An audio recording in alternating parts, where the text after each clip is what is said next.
This video is going to walk you through Lesson 11, Styling Elements with CSS. So make sure that you are on code.org, Lesson 11, Bubble 1, while you watch this video so that you can follow along.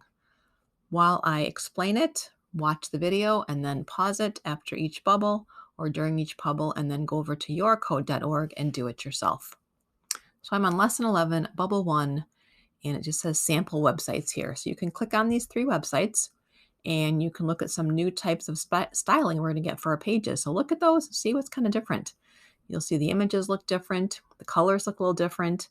Like for example, on this third one, there's both blue and white on the background. How do we do that? Rather than just a single color. And on the second one here, our images have a yellow line around it. How did we do that one? So there is different ways we are styling these different web pages. I'm going to go ahead and click on continue to move on to bubble 2. Now, several of these bubbles all work together on a single website called Deserts of the World. So make sure that you don't restart when you get further down in this lesson because all of these are going to build upon each other. So I'm on bubble 2 now, layout and style. Look through the web page below for new styles. Open the style sheet. Think about which parts of the CSS code you think are making the page appear different. What makes the entire page blue? How are the images positioned to the left of all the other elements? So I'm going to go ahead and minimize my instructions. I can see I have my images here on the left of my text, and my background is all blue. So I'm going to head to Style, and I have some new tags in here. I can see my body has a background color, and my image has some different tags as well. So I'm going to go ahead and click on Finish to move on to bubble 2 or to move on to bubble 3.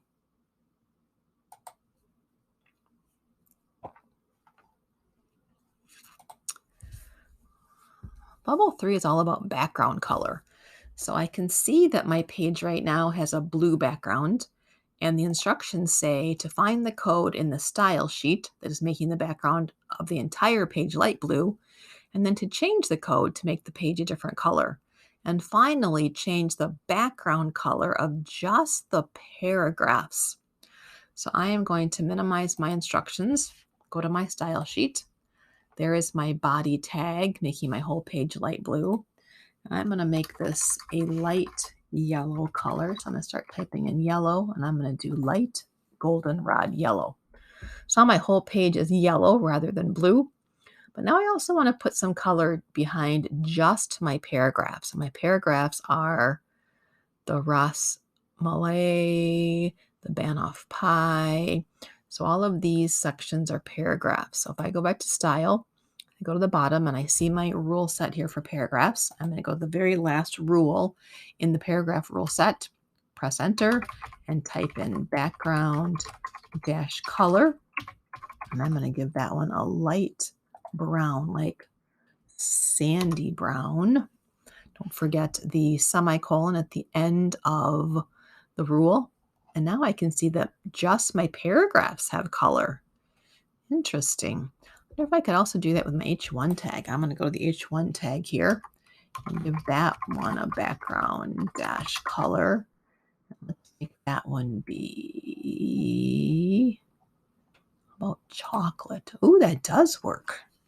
Very cool. So we can give different sections of our page a different background color to help it stand out. That is very fun. All right, I'm going to go ahead and click on Finish. And I'm moving on to bubble 4. Bubble 4 says the body element. Find the body rule set in the style sheet. Think about what will happen if you add text align, color, or other text properties to the body rule set. Try out some different properties to check your guesses. So I'm going to go over to my style sheet. There's my body tag. We gave it a background color.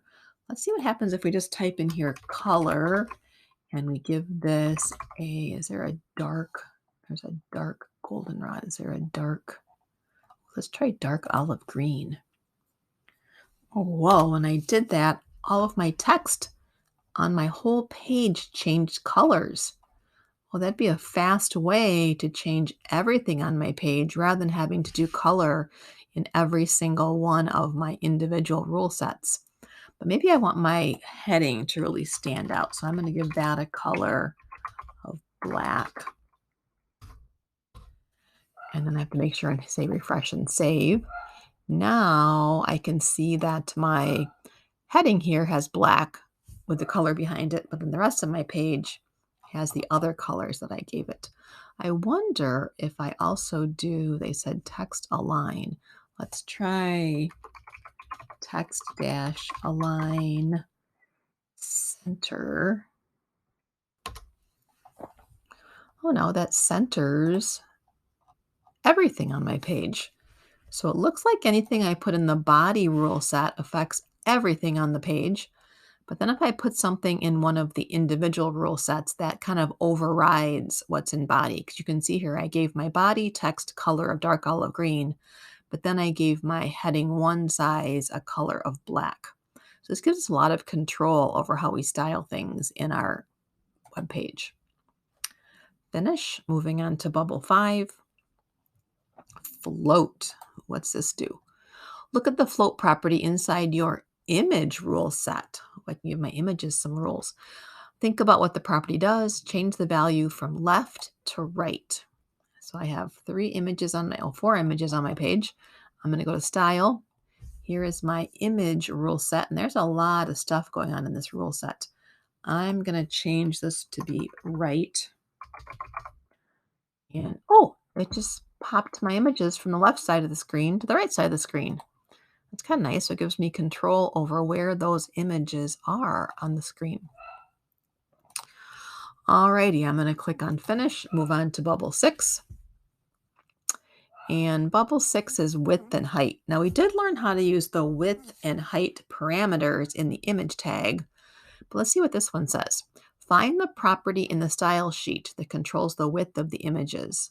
Oh, so let's go to Style. Here is my image tag. And oh, we can also put width in there as a rule. Change the width of the images to be larger or smaller. So I'm going to change these to be 200. So it's narrower. Create a new rule with a height property to control the height. Now, if you'll recall, I did say that if you use both height and width, you could distort your images. I'm going to try 200 going both ways, and that doesn't look too bad. Make them all kind of squared off, but they're slightly distorted. So be careful if you use both width and height in your image rule set. And then finally, it says use the width property in the paragraph rule set to change the width of your paragraphs. So it looks like we can use the same rule in other rule sets. So I'm going to go down to my paragraph, and I'm going to change this to be width colon, let's try 300 pixels and see what happens. Now, it's not very obvious that anything happened right there, but if I full screen this, I can see now that my paragraph is not going all the way across the page. It's a lot skinnier. Now I wonder if I were to change that to 400, what would happen? And then again, maximize it. There we go. It's even bigger. So now I can control exactly how many pixels across the screen my paragraphs take up. That'll be really helpful too as we're working on different websites or web pages. So that's all I have to do for Bubble 6. So I can click on Finish. Moving on to Bubble 7. Bubble 7 is your practices, and there are a lot of practices this time. It looks like there are 2, 4, 6 of them. I want you to do all of them if you can, but at a very minimum, you have to do 2. So you've got 3 here that are debugging, and you've got 3 where you're trying new things. You're adding a new rule, you're fixing an image width, and you're fixing an image position. So these look like these are fun ones down here at the bottom. So see how many of these you can work through. Remember, if you're getting stuck, ask a neighbor, ask a friend, work on them together, but see what you can figure out on Bubble 7. And then Bubble 8 this time is your assessment bubble. And there's several things you're going to do on this page. So you have a cool animal web page that you're going to give some fun style to. Now, you have learned in this particular lesson how to style your elements. So you're going to do several things. So make sure you're checking up here at the top. You have to give the web page a background color. That'll be your first rule. You have to make all the images float or go to the right of the page. That'll be your second rule. You have to make all of the text a different color. That'll be your third rule. And finally, I want you to add some other style. So make sure you have at least 4 different rules inside your style sheet. And you can decide which elements or which tags you're styling, but make sure you have at least 4 rules in your style.css file. And then bubble 9 is the challenges. So in here, you're going to finally learn how to do the borders around the images. So I would definitely do that one.